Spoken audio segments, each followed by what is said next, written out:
Today, we're going to talk about a ship that I didn't really think was worth playing until now, the Tier 8 French heavy cruiser Saint Louis, which is the successor on the French heavy cruiser tech tree to one of my very favorite cruisers in the game, Charles Martel at Tier 7.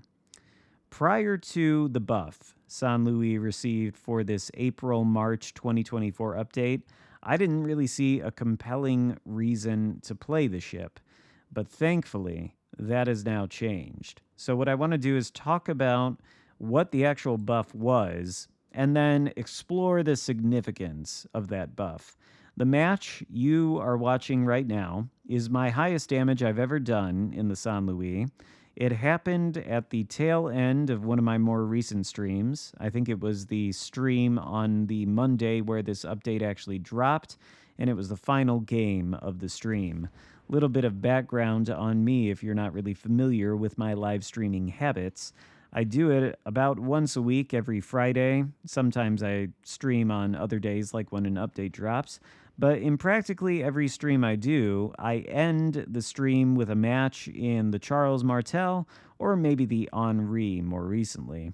The reason I do that is very simple. The Charles Martel is a very reliable damage farming cruiser. It's exceptionally good at farming a ton of damage with not a whole lot of effort on your part. It's a very straightforward playstyle. So I like to end my streams with a match in that ship simply because it's easy to rack up a large damage number and end the stream on a high note, right?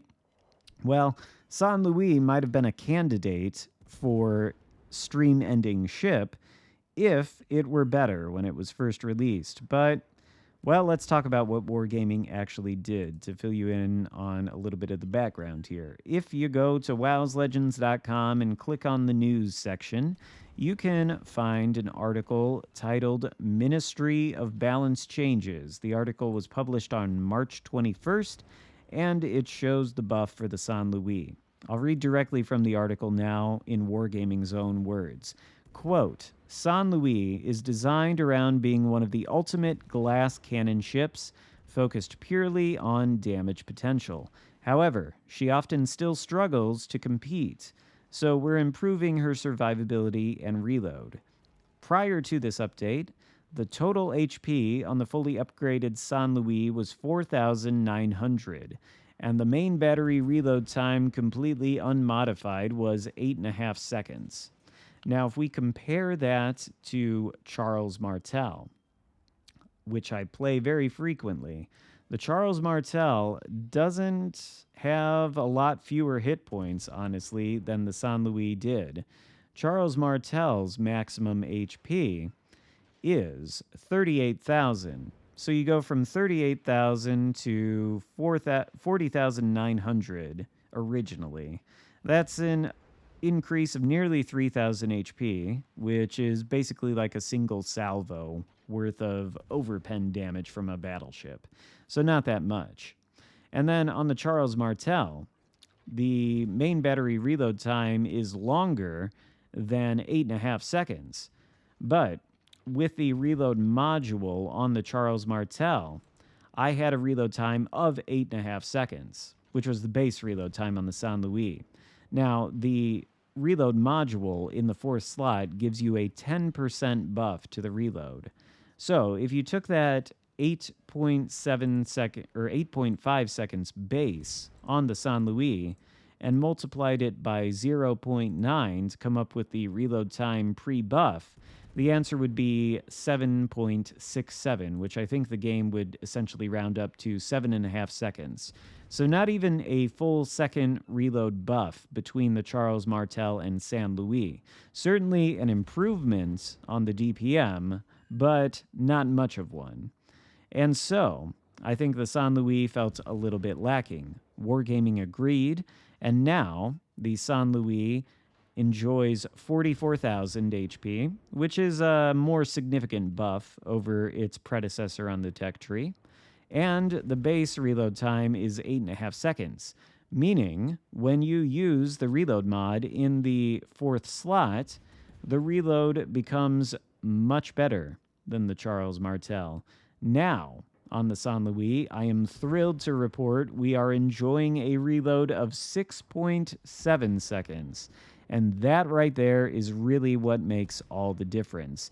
You can see that this match is barely 5 minutes old, and we are approaching 130,000 damage done. Now, the San Luis, of course, could have dealt out 100,000 points worth of damage in fairly quick order prior to the buff. But it wouldn't have been as quick as this, and it wouldn't have been as effective. I think now the San Luis really does fulfill the role of a damage-dealing heavy cruiser and a glass cannon. The armor on this ship is not all that impressive, keep in mind. Now, it's better than the Charles Martel, but if we actually do an in-depth comparison, what we'll find is that both San Luis and Charles Martel have 25mm bow plating and stern plating. That's fine. That's pretty common to high-tier cruisers. But 25mm plating can, of course, be overmatched by any guns that are 380mm or larger. So that effectively means that with all the battleships it's liable to face at tiers 6 and 7 and even tier 8, the Charles Martel is going to be overmatched everywhere on its armor scheme by practically anything it comes across, making it, by definition, a little bit of a glass cannon. Now, of course, it does have things, and so does the San Luis, to mitigate that risk of the glass of your cannon being shattered, let's say. The main defense for that is the maneuverability characteristics on these cruisers. They're very fast. The San Luis, for example, has a base speed of 34 knots, and then it's also got an engine boost, but not just any engine boost, the French engine boost, which gives it an increase of 20% on the speed for the duration of the consumable. Same is true of Charles Martel, which also has a fairly high base speed. I can't remember the number off the top of my head. I suppose I could glance over at the game and take a look. Charles Martel's speed is 32.5 knots. So we do get a little bit of a buff going from Charles Martel to San Luis. But in any case, this is pretty quick for a cruiser in both cases. And then if you add on that 20% speed boost on top of it, well, in the Charles Martel, you're approaching 40 knots. On the San Luis, you're probably a little bit over 40 knots. And that speed, along with the maneuverability and the ship's rudder, allowing you to change directions fairly quickly, that's how you defend yourself when you're a glass cannon. You do a lot of kiting, you do a lot of speed juking and rudder shifting to dodge salvos, etc. But San Luis, in terms of armor, it's really not that much of an upgrade over the Charles Martel, which I think is the reason Wargaming refers to it as a glass cannon in their patch notes. Now, if you actually look at the armor on the San Luis, you'll notice that, like the Charles Martel, it does have 25mm bow and stern plating, which of course can be overmatched by 380mm guns or larger. But, and you might think this is significant, but it's really not all that significant, San Luis has 27mm upper deck and upper belt armor plating, whereas the Charles Martel only has 25. And of course, 27mm can't be overmatched by 380mm guns. You're going to need 406mm guns or larger to do that. However, because the San Luis is at Tier 8, it's often facing, well, Tier 8 ships and Legendary Tier ships, and of course the odd Tier 7.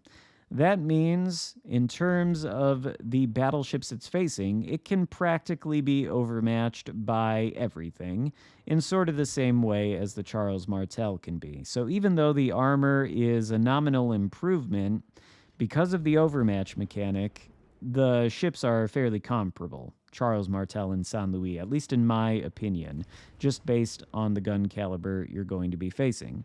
So the HP buff does give it a little bit more survivability, and then the buff to the reload time gives it a massive DPM boost.